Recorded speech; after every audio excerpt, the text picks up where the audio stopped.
بسم اللہ الرحمن الرحیم۔ طالبان کی قید میں اسلام قبول کرنے والے آسٹریلوی پروفیسر جبرائیل عمر، جن کا پرانا نام ٹیموتھی ویکس تھا، ایک بار پھر افغانستان پہنچ گئے ہیں۔ عالمی خبر رساں ادارے کے مطابق 13 اگست 2022 کو آسٹریلوی پروفیسر جبرائیل عمر افغانستان میں امارت اسلامیہ کی حکومت کے قیام کے 1 سال مکمل ہونے کی خوشی میں کابل پہنچے ہیں۔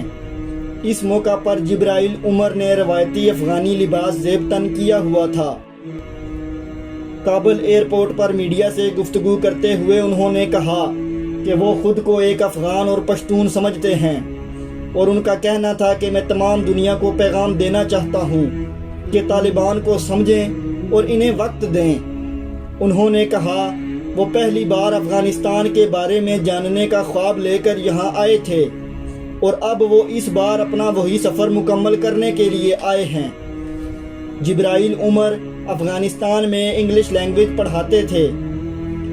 پروفیسر جبرائیل عمر کو امریکی پروفیسر کیون کنگ کے ساتھ طالبان نے اپنی قید میں لے لیا تھا، اور 2019 میں اپنے 3 رہنماؤں کی رہائی کے بدلے دونوں پروفیسرز کو رہا کیا گیا تھا۔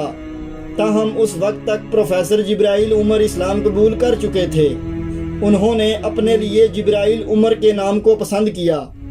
اس وقت جن 3 طالبان رہنماؤں کو امریکہ کی طرف سے رہا کیا گیا تھا، ان میں انس حقانی بھی شامل تھے، جو کہ حقانی نیٹ ورک اور بدری 313 کے بانی جلال الدین حقانی کے سب سے چھوٹے بیٹے ہیں۔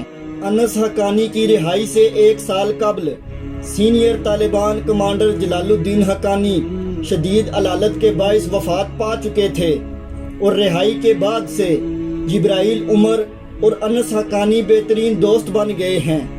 جبرائیل عمر کا کہنا تھا کہ ان کا یہاں آنا ان کی فیملی کے لیے پریشانی کا باعث ہے، تاہم وہ پہلے اپنے اللہ پر اور پھر اپنے افغان بھائیوں پر بھروسہ کر کے یہاں آئے ہیں۔